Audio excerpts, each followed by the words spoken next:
Iran மற்றும் இஸ்ரேலுக்கு இடையேயான பதற்றம் தொடர்ந்து அதிகரித்துக் கொண்டிருக்கிறது. கடந்த வெள்ளிக்கிழமை ஈரானின் அணுசக்தி நிலையங்களை குறிவைத்து இஸ்ரேல் மிகப்பெரிய தாக்குதல்களை மேற்கொண்டது. அதனைத் தொடர்ந்து ஈரான் மற்றும் இஸ்ரேல் பரஸ்பரம் தாக்குதல் நடத்தி வருகின்றன.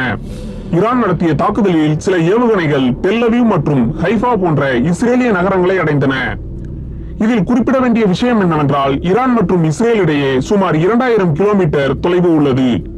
இந்த இரண்டு நாடுகளுக்கும் இடையே ஈராக், ஜோர்டான், சிரியா போன்ற நாடுகள் உள்ளன. தொழில்நுட்ப ரீதியில் ஈரானை விட இஸ்ரேல் மிகவும் முன்னேறிய நாடாக கருதப்படுகிறது. அதே சமயம் ஈரான் பல ஆண்டுகளாக கடுமையான தடைகளை எதிர்கொண்டுள்ளது. இந்த சூழ்நிலையில் ஈரான் இஸ்ரேலின் வான் பாதுகாப்பு அமைப்புகளை தாண்டி தாக்கக்கூடிய ஏவுகணைகளை எவ்வாறு உருவாக்கியது என்பதே மிகப்பெரிய கேள்வியாக உள்ளது.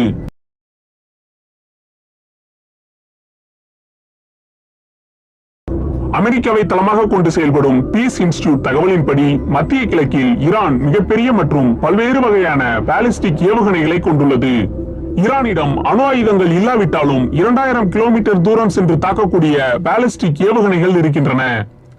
கடந்த 2 தசாப்தங்களாக கடுமையான சர்வதேச தடைகளை எதிர்கொண்ட போதிலும் ஈரான் பாலிஸ்டிக் ஏவுகணை தொழில்நுட்பத்தை மேம்படுத்தியுள்ளது. 2006ஆம் ஆண்டு ஐக்கிய நாடுகள் பாதுகாப்பு அவையால் ஈரானுக்கு அணு ஆயுதங்கள் விற்பனை செய்ய தடை விதிக்கப்பட்டது. இந்த தடை விதிக்கப்பட்ட 3 மாதங்களுக்கு பிறகு வழக்கமான ஆயுதங்களுக்கும் குறிப்பாக பாலிஸ்டிக் ஏவுகணைகளுக்கும் ஐநா தடையை நீட்டித்தது. 2015 ஜூலை மாதத்தில் 6 உலக வல்லரசு நாடுகளுடன் Iran joint comprehensive plan of action எனப்படும் கூட்டு விரிவான செயல் திட்ட உடன்படிக்கை மேற்கொண்டது. ஐநா பாதுகாப்பு கவுன்சிலின் தீர்மானம் 2231 கீழ் ஈரான் மீது உள்ள பெரும்பாலான தடைகள் நீக்கப்பட்டன.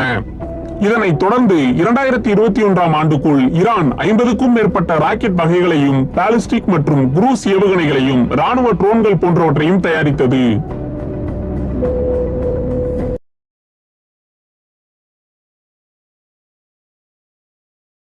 ஈரான் தனது ஏவுகணைகளை அடிக்கடி காட்சிப்படுத்துகிறது. ஆனால் அதன் ஏவுகணை திட்டம் மற்றும் ஏவுதளங்கள் பற்றிய விவரங்களை ரகசியமாக வைத்திருக்கிறது.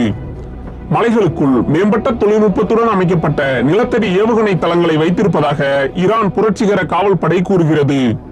ஈரானில் ஏவுகணை திட்டங்கள் தொடங்கப்பட்ட சரியான தேதி தெரியவில்லை. ஆனால் ஈரான் செய்தி முகமையின் பாதுகாப்பு செய்தியாளர் மெஹ்தி பக்தியாரி அல் ஜசீராவுக்கு அளித்த பேட்டியில், மேற்கு ஈரானில் முதல் நிலத்தடி ஏவுகணை தளம் 1984ஆம் ஆண்டு நிறுவப்பட்டதாகவும் அதுவே ஈரானின் ஏவுகணை திட்டத்தின் தொடக்கமாக இருந்ததாகவும் கூறினார்.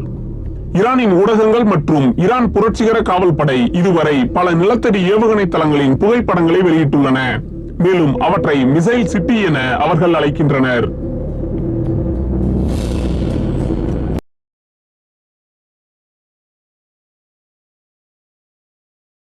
ஈரான் தனது ஏவுகணைகளை ராக்கெட்டுகள், குரூஸ் ஏவுகணைகள், பாலிஸ்டிக் ஏவுகணைகள், ஹைப்பர்சோனிக் ஏவுகணைகள் என 4 வகைகளாக வகைப்படுத்தியுள்ளது.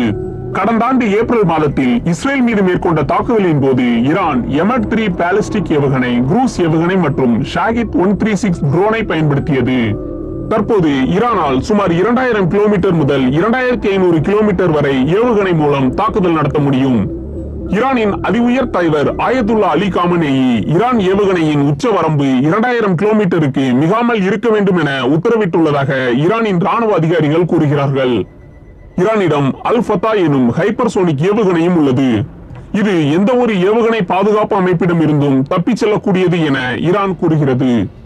இந்த ஏவுகணையை ஈரான் அறிமுகப்படுத்திய போது இது 400 வினாடிகளில் டெல் அவீவை சென்றடையும் என்று செய்தி வெளியிட்டது.